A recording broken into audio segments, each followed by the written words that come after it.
So hello and welcome back to Christine recapping chapters of books.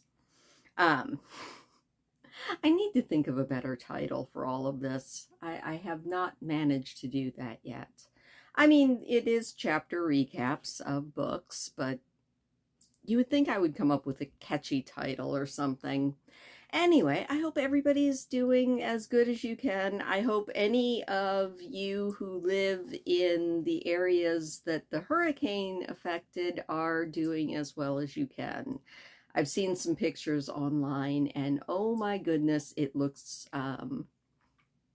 intense. I mean, yuck.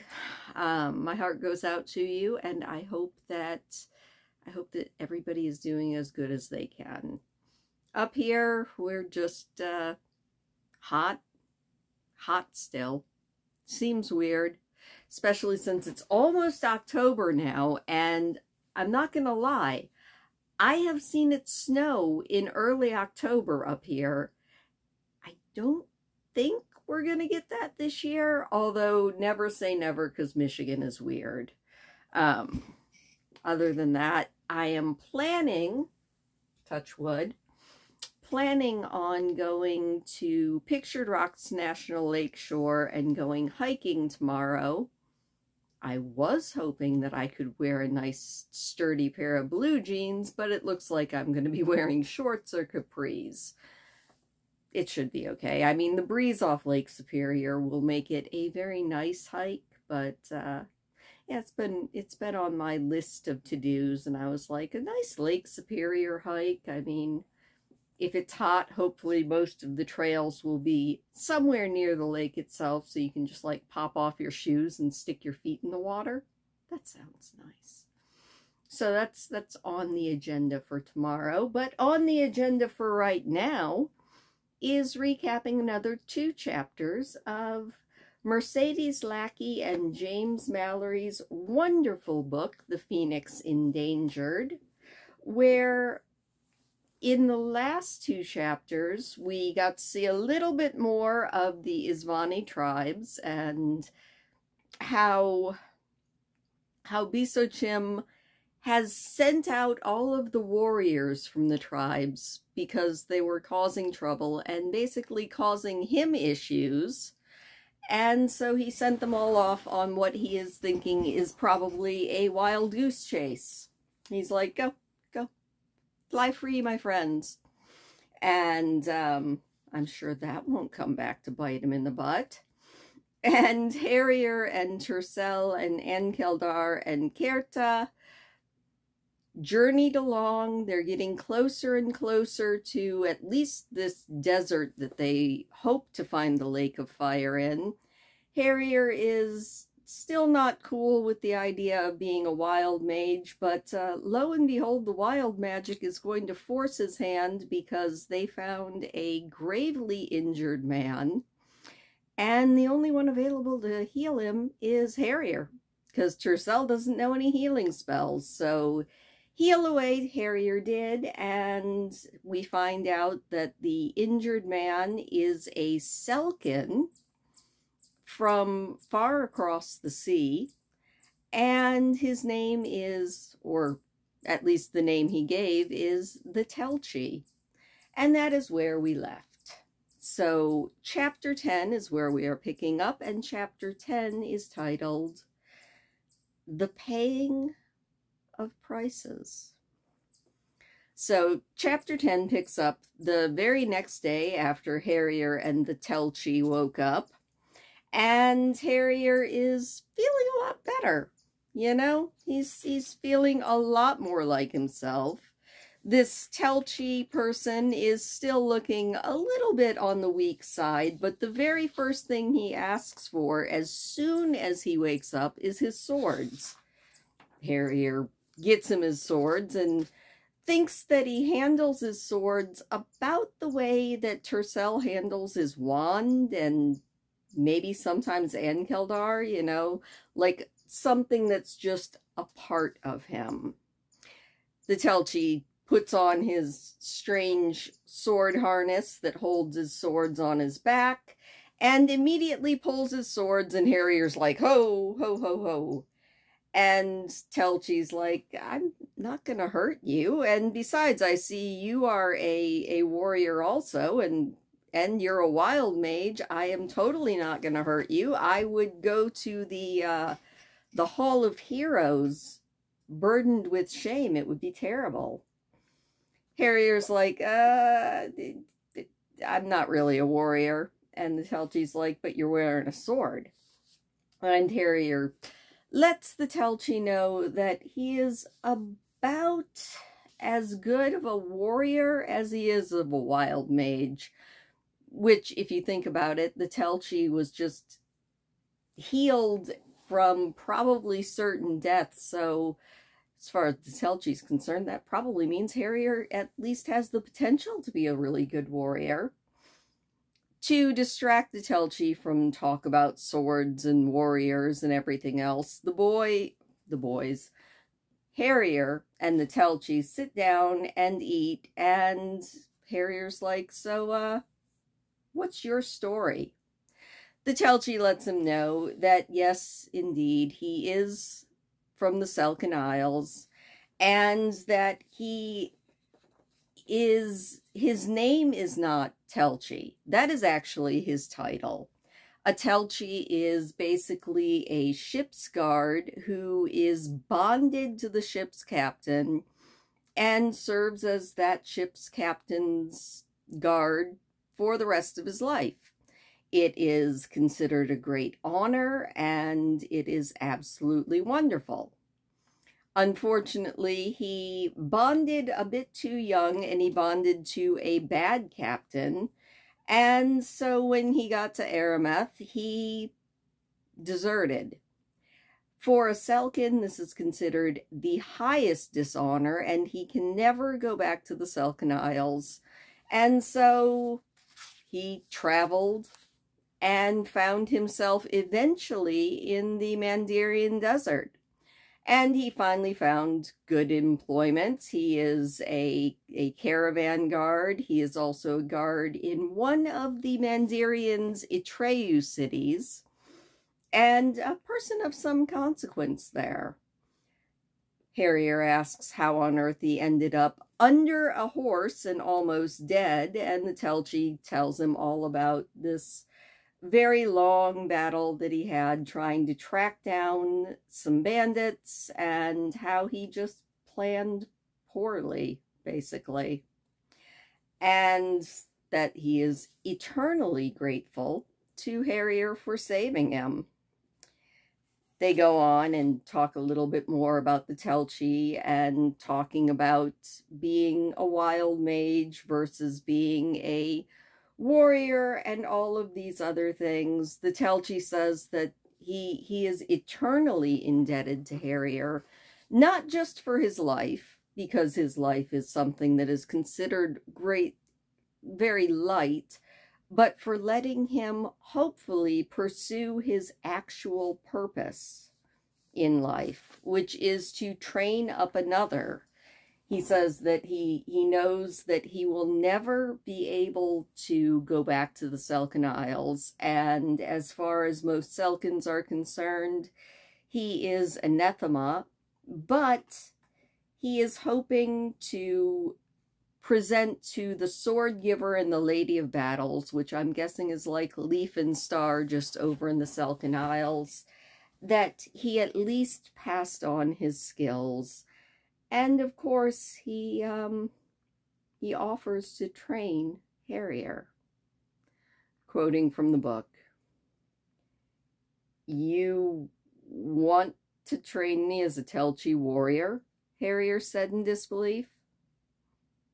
"If it can be done," the Telchi said, sounding just as doubtful as Harrier felt. "In all the years I have lived here in the East, I have never taken an apprentice. And I did not think that a wild mage would be my first apprentice." In the moment the Telchi spoke the word, it was as if Harrier heard the first note of first dawn bells ring. The sound that wasn't really a sound made him shiver. He knew what it was. How could he have ever imagined not knowing? This was how you felt when it came time to pay your mage price. You must become an apprentice. Harrier feels a little bit of relief because thankfully this mage price doesn't involve him going to the other end of the world and leaving Tercel. Obviously, the Telchi can just come along with them and do the training. So, quoting, "Yes," Harrier said. All right, okay. I'll become your apprentice. And it's okay because I'm kind of not exactly a regular wild mage. I'm sort of, well, a night mage." He winced just a little because it still sounded unbelievable and arrogant every time he said it. "And, actually, I've never held a sword in my life." "Good," said the Telchi. "Very good. There will be less for you to unlearn." And so Harrier's night mage training begins on a very different sort of sword style than Kellen learned. I would imagine that what Kellen learned was more like probably medieval European sword fighting. It kind of sounded like broadsword or longsword fighting. Harrier seems to be learning something akin to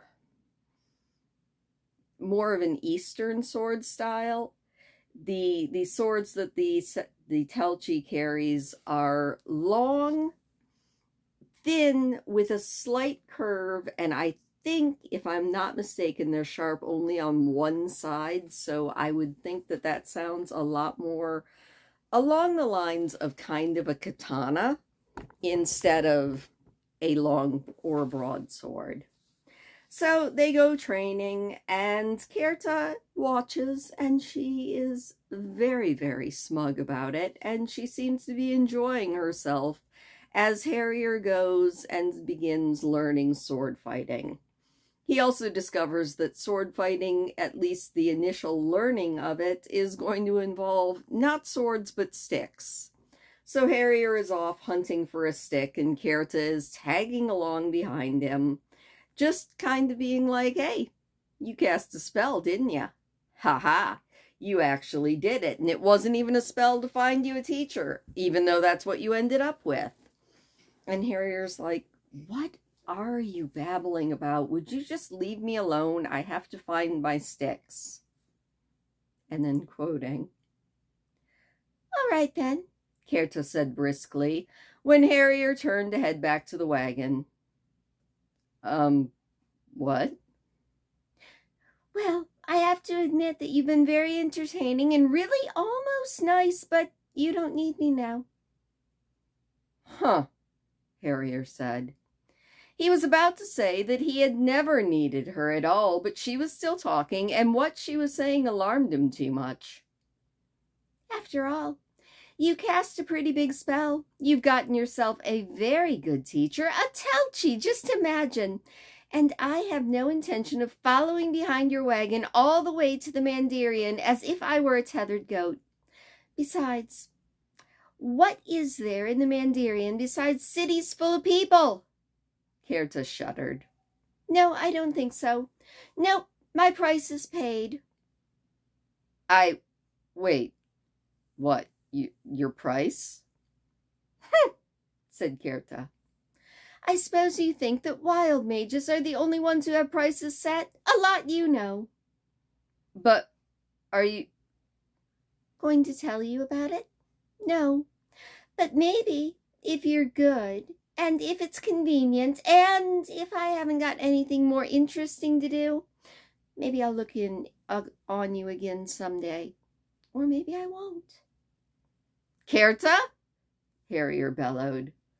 But it was too late. She had already turned away, trotting, then running, then bounding in the effortless deer-like bounds that were a unicorn's fastest gait. In only moments she was a tiny golden speck in the distance. Harrier stood and watched till she was out of sight. And so departs Kerta. I'm not going to tell you if we're going to see her again or not, Maybe we will, maybe we won't, just kind of like she said, but there she goes. And evidently, as she said, it is not only people who incur mage prices, although we did know that already because Shulkin was paying some mage price. Well, we know it was a mage price to lend his magic to the big spell for Kellen to help blend together all of the magics. But yeah, Shulkin was paying that mage price and had to absent himself from all other magic. So unicorns, obviously, maybe if they don't practice the wild magic, they still do live by it. So anyway, later on that evening, Tercel and Ankildar come back to the wagons, and Tercel's like, we're missing somebody. Harrier lets him know that Kerta is gone, and Tercel seems a bit dumbfounded. Harrier lets him know that Kerta said that she definitely thinks that I can take care of myself and her price is paid, and I have no idea what she meant by any of that, but she is gone. As the days and Sen nights go on, Harrier practices the sword and decides maybe he should start looking into his books of wild magic a little bit more. He tries to figure out spells that he can practice that do not have a mage price, and again he sees that there's really only 3: fire, cold fire, and scrying. He cannot understand why he would ever need to scry, so that leaves fire and cold fire, and he starts practicing. Now, he does notice a few differences between him and Tercel, especially when it comes to making cold fire. Harrier's vanish the minute he forgets about them, and Tercel's don't seem to be able to vanish at all. He also discovers, and it's very odd to both of them, that whenever Harrier does wild magic, it bothers Tercel. Not like making him angry, it makes him kind of like nauseous and headachy. It's a little bit different, but Harrier just shrugs it off and he's like, it is what it is. And the days pass. Now, Telchi, the Telchi, whose name is actually Mackinaw, but is almost always referred to as the Telchi, is a wonderful, wonderful traveling companion and a very good teacher. And Harrier develops a lot of respect for him as they are traveling towards the Mindarian cities. And he's learning, not just learning, but learning very fast. He also lets the Telchi know all about what they're doing, why they're heading to the desert. And he's like, it doesn't bother you? The Telchi's like, I'm not bothered by much. Later, about another moon turn, maybe a little bit more, Harrier and Tercel start seeing a little bit more traffic on this road. Not a lot. Mostly so far they've just seen shepherds and, you know, the occasional lone traveler, which is a good thing because that gives them lots of time to tell Ankildar to fly really high so nobody sees you. But Harrier's been thinking, and he broaches the subject with Tercel that we're going to have to figure out what to do about Ankildar. Ankildar's like, do about me? What on earth would you have to do about me? And Harrier's like, look, if people see you, they're going to panic. Ankildar doesn't believe that people could panic at the sight of him. Couldn't they just tell that he's peaceful? And after much persuasion, Ankildar says, no, seriously, I know what you mean. And when the time comes, I've seen a lot of nice caves, and I will find a nice cave and take a nap until Tercel summons me again. So on they travel. A couple more Sen nights down the road, they've seen a few more people, and it is definitely getting time. And finally, it is time for Ankildar to hide. It's not Tercel that sends Ankildar away. Ankildar sends himself away. Tercel is very insecure about letting Ankildar out of his sight, and it's sort of a hard farewell for Tercel, but they go along. Tercel's first night without Ankildar, he actually has a dream that he is a dragon flying over the desert. He knows in this dream he's not actually Ankildar, but he doesn't know who he is. But whoever he is a dragon who is terribly alone and terribly sad. Obviously, this is Sarabase. Harrier wakes him up and lets him know that he's having bad dreams, and he said, in my dream I was a dragon, and Harrier, being Harrier, immediately is like, is Ankildar okay? Tercel lets him know that I wasn't dreaming, I was Ankildar. I don't know who I was dreaming. It's just weird. And I know you think that this is weird, and everything I've ever read about high magic says it doesn't give visions of the future, and I have no idea what's going on. Harrier's like, you know, you're right. I do find it weird. And I find you weird, and the boys bicker a little bit good-naturedly. Harrier, it's not that he's not concerned about Tercel in his dreams. He just knows that if he lets Tercel sit in his own head for too long, that Tercel's going to be miserable, especially now that Ankildar is off napping. Now, as we go along, we are headed now towards, let's see if I can do a non-Elven name, Tarnatha Atreyu, which is the city where the Telchi is a guard and a person of some consequence. And they're approaching the walls. Harrier and Tercel are not unpleased to be approaching a city again, if for no other reason than to get a bath and a good meal. And the Telchi lets Harrier and Tercel know that, of course, they will guest in his house. And that is where the chapter ends.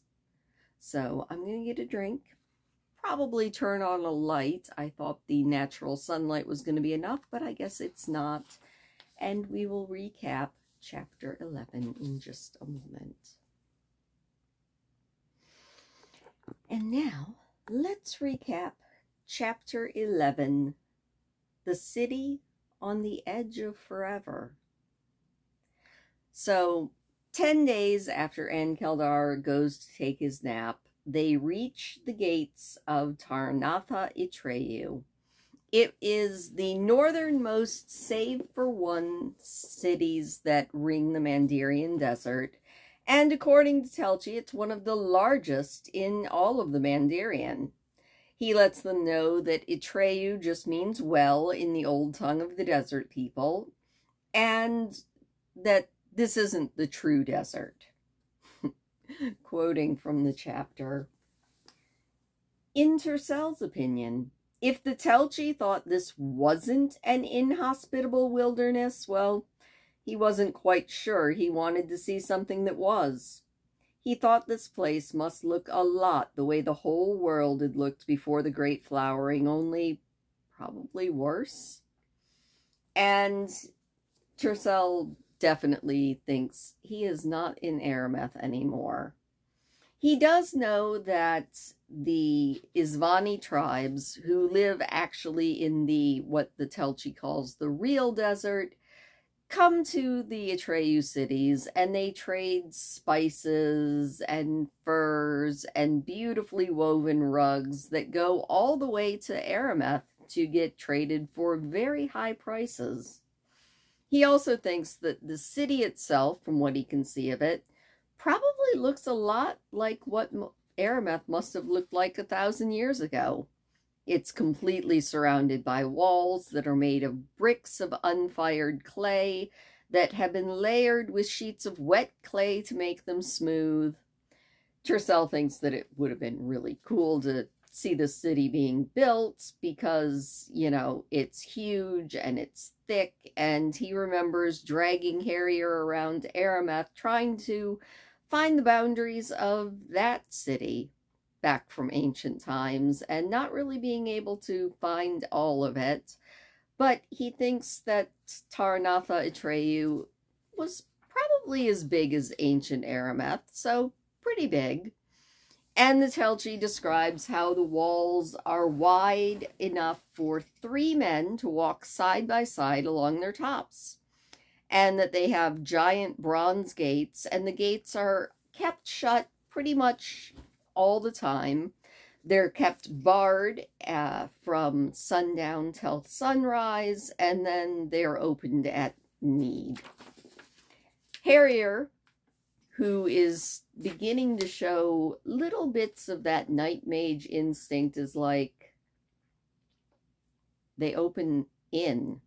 Wouldn't that make it really easy if you were attacked for your enemies to get into the city since your gates open in? And the Telchi lets them know that the gates are actually there not to keep enemies out. They don't have any enemies, duh. But the gates are there actually just to keep things like sand winds out. Because, you know, well, a blue-robed wild mage could probably turn a sand wind. They aren't always in the cities. They go through the gates, and Harrier's like, all right, so the first place we need to do is get to a stable. The Telchi lets them know that he's leading them to a stable, and then he will lead them to his house where they will be his guests. And Harrier isn't quite sure that that sounds fair. He's like, shouldn't we be paying for this? The Telchi's like, no, you are my apprentice. It is proper for me to pay for everything. And if you don't like that idea, well, just tell people that you're a wild mage and they will give you whatever you want, basically for free. Harrier's like, no, that seems terrible too. They get to the stable, and that is when they begin unloading the wagon so that porters can take all of the wagon's contents to the Telchi's house. It actually takes 13 porters pushing what sound a lot like a wheelbarrow, and most of what they take to the Telchi's house is Tercel's high magic stuff. Harrier does think quite smugly that all of his magic paraphernalia fits in a pouch that he can carry around, and he's feeling a little bit smug about that. They head off to the Telchi's house, and there are many, many pages dedicated to the Telchi's house and how beautiful it is, and how along the way, as they are going through Taranatha Atreyu, it's a description of the city and the brightly painted doors, and the fact that all of the houses and all of the buildings are several stories high, and they're all shaded by awnings, which makes sense if you live in the desert.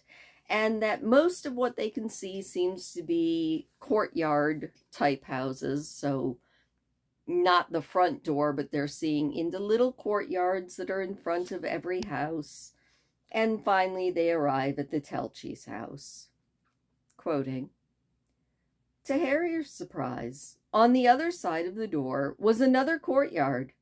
It was a small one, but he had started to get the idea that there weren't any private open areas like this here.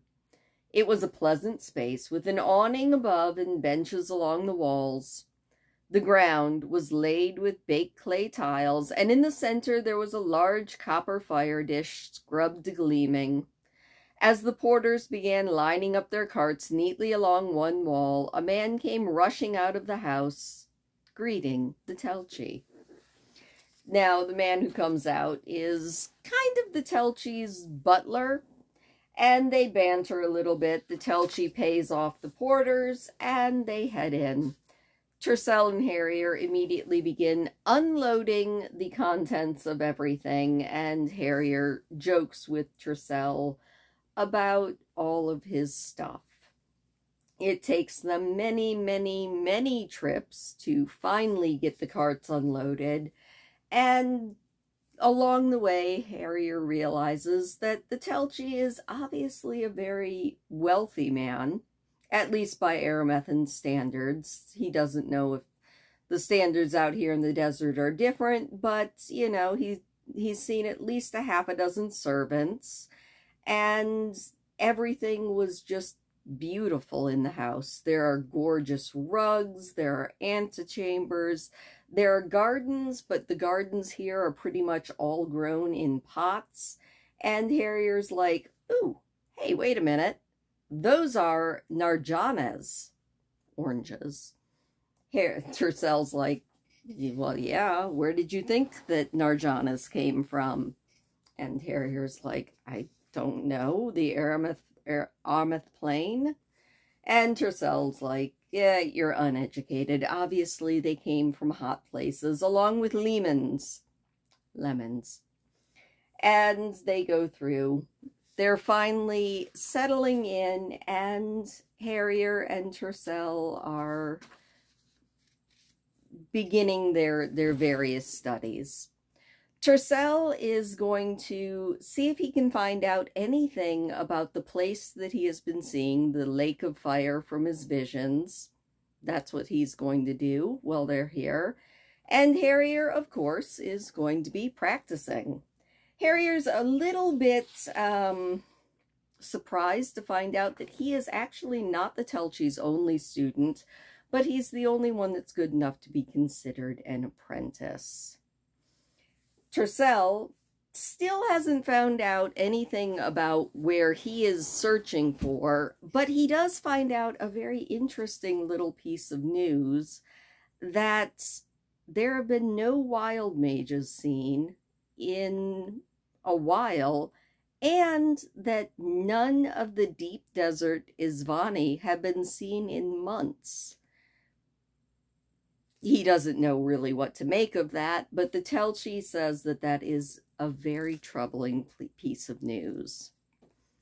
The boys debate whether or not they should send some more letters home, and they decide against it because they've been gone for almost a year, and they're both a little bit afraid that if they send letters home, their parents are just going to somehow show up and demand that they go home. So they go against that.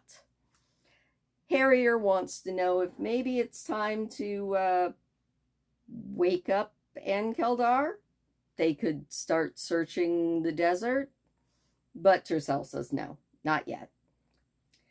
They keep going, and now it is Tercel's turn to actually be jealous. Maybe not as ragingly jealous as Harrier was about Ankeldar, but Tercel's a little bit jealous that Harrier is very much involved in this sword fighting. Tercel actually stays back one day to watch, and it's even scarier once he realizes that Harrier's actually really good. It's only been a couple of months, and the Telchi already can't... Harrier's not as good as the Telchi, but it's getting closer. Like, he's not quite matching him, but it's getting much closer. He thinks about how Harrier is actually a night mage, just like Kellen was. And that makes him a little bit uncomfortable and a little bit jealous. I mean, he's like, wait, I'm the one that was getting visions. Why is Harrier all of a sudden getting all of this stuff?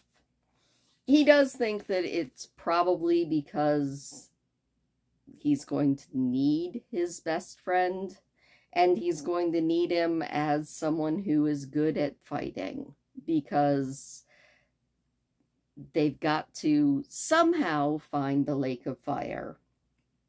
Tercel keeps going to the library, keeps going everywhere. He gets to the point where he thinks he could probably draw a map of the entire desert. But nowhere in anything that he reads does he read anything about a Lake of Fire. Finally, it's been another month, maybe 2. Harrier's been training, Tercel's been researching, and finally Tercel's like, I think we should go. It had been, a couple of months since they got there, and Tercel's pretty much, I mean, he's researched everything he can. Harrier's like, have you found something? Tercel's like, no, I haven't, but I'm not going to find what I am looking for here in this city. Harrier wants to know how exactly they're going to go anywhere, that they would need guides to go into the desert, and there aren't any guides to be had since the desert Isvani have all disappeared. Tercel lets him know that, well, you're a wild mage, you could find magic, or you could find water by magic. Harrier is like, no, just not. Quoting from the book, we can't stay here, and you know it. We got a good price for the horses. I changed out my money for the local currency, and I've been asking what things cost. We have enough to buy shotars and supplies. We can ride out into the desert. The Ragnakta Oasis isn't that far from here, and I'll call Endangered and we'll search from the air. And do what with the shotars? Harrier asked. Endangered will be hungry when he wakes up? Great, fine. So we ride his lunch out to this oasis, and when Endangered gets there, we fly all over the desert looking for this place, and then what, Tyr? What about all your stuff? Endangered doesn't exactly come with saddlebags, you know. Oh, and what about supplies? Okay, maybe I can find water without needing to sleep for 3 days after, which I don't promise. That doesn't mean I can find dinner. These were good points. But what Tercel saw right now was that Harrier was coming up with reason after reason not to continue their search.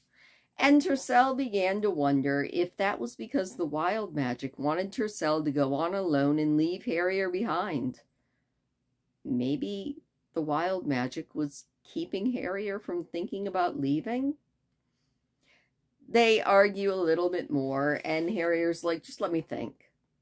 Tercel thinks that that's probably going to be about the end of it, but Harrier comes up with an alternative plan, that they could ride out to this oasis, set up a camp, wake up Endangered, and actually have a base camp and a couple of shotars, not for Endangered to eat.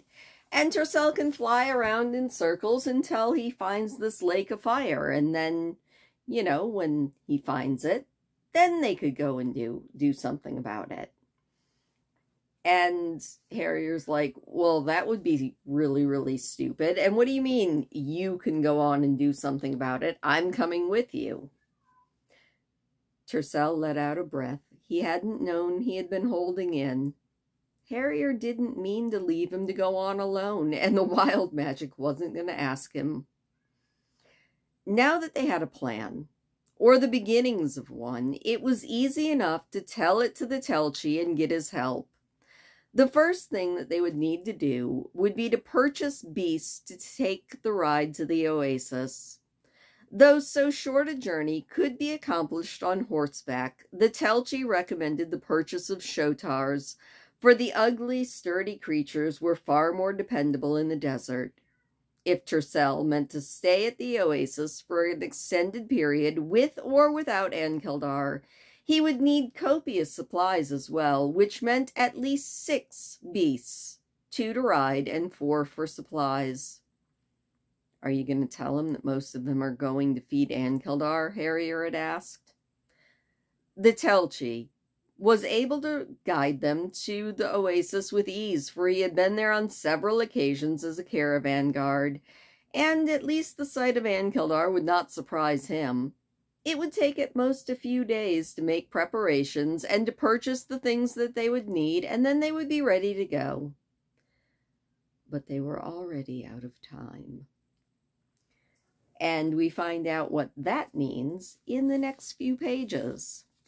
And basically, what that means is, do you remember that bunch of warriors that Bisochim sent out? Well, we don't know why just yet, but it turns out that they've been attacking the Atreyu cities.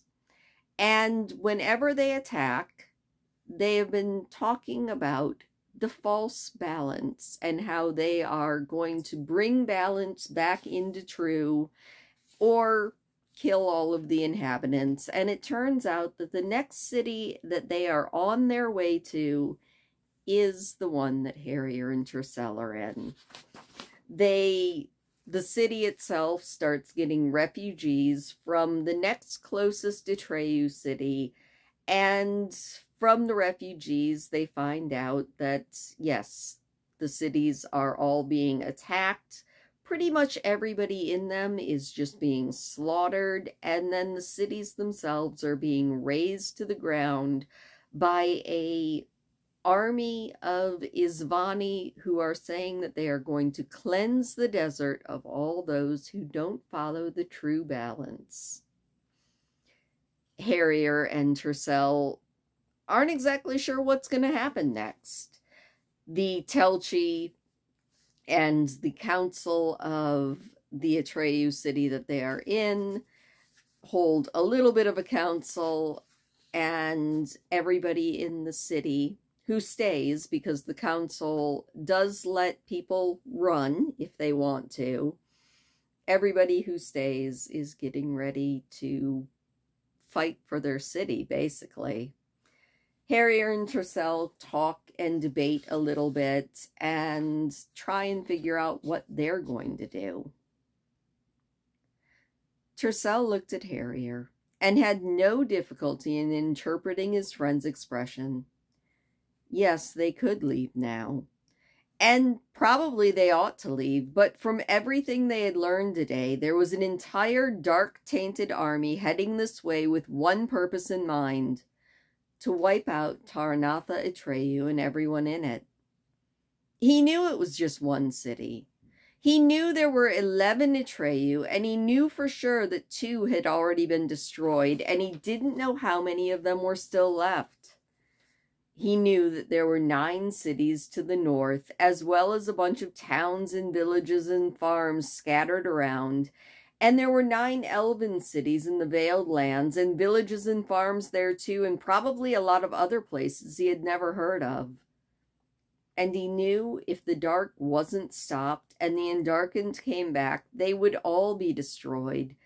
And that because of that, the smartest thing for him and Harrier to do would be to leave right now while they still could do so safely and start looking for the Lake of Fire. But he just couldn't bring himself to do that. I think we'll stay, Tercel said. Yes, Harrier agreed.